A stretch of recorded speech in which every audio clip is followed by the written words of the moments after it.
So for the people who still don't understand the the DA Fani Willis situation, I'm gonna break this down for the cognitively impaired. So first of all, stop saying this is whataboutism and this is a non-issue and stuff like that. That's patently false. And I suggest that you stop Googling new terms that you've heard, like whataboutism and gaslighting and stuff like that, and trying to use it against people who actually have a background in academic philosophy, as myself. It's like, I don't know, literally on my wall and behind me. But anyway, um, so guys, it's not just about her having an inappropriate affair with a married man. That's actually bad enough. And for you not to think that it is pretty much shows that you've never held a professional job before. In any profession, there are certain code of ethics that you must go by.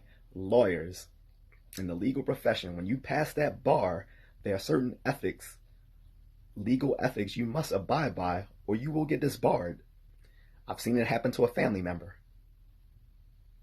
Um, and in any case, that affair may not elicit it itself, but there's also the fact of the matter that in having an affair with this married man, she hired him to be the prosecutor in a RICO case against former President Donald Trump. When you're trying to go after the king, you better have all your ducks in line, because in the Game of Thrones, you win or you lose. And when you lose, okay, don't need to say the rest. So, in any case, he had very little litigation experience. And the impropriety of hiring your fuck buddy is bad enough. But then it comes out that you guys took vacations and stuff like that, and basically the money from him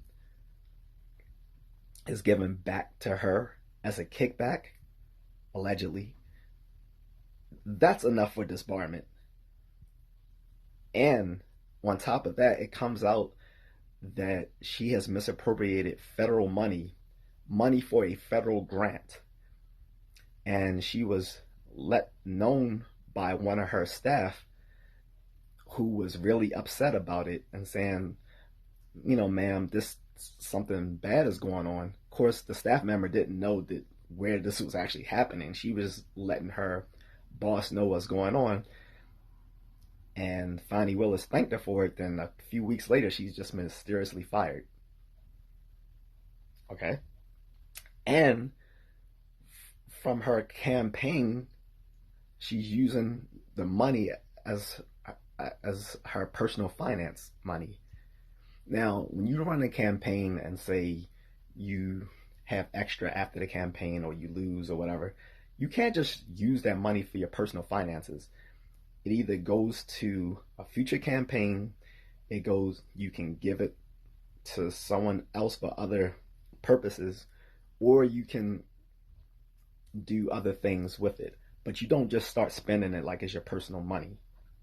Those are the things that are highly unprofessional, unethical, and probably going to get her disbarred. And for everyone saying, well, this shouldn't distract away from the RICO case that she's heading against Donald Trump. If she really cared about that case, she would have recused herself a long time ago. She puts herself above the case. And for the record, yes, I support Trump, but I also support reason. And if she cared about a strong case against that man, she would recuse herself and let someone better pursue it. But she doesn't, because she's selfish and egotistical, and she reinforces the stereotypes of what the red pill um, manosphere has been saying about black women. So it is what it is, but you guys can keep arguing about it if you want.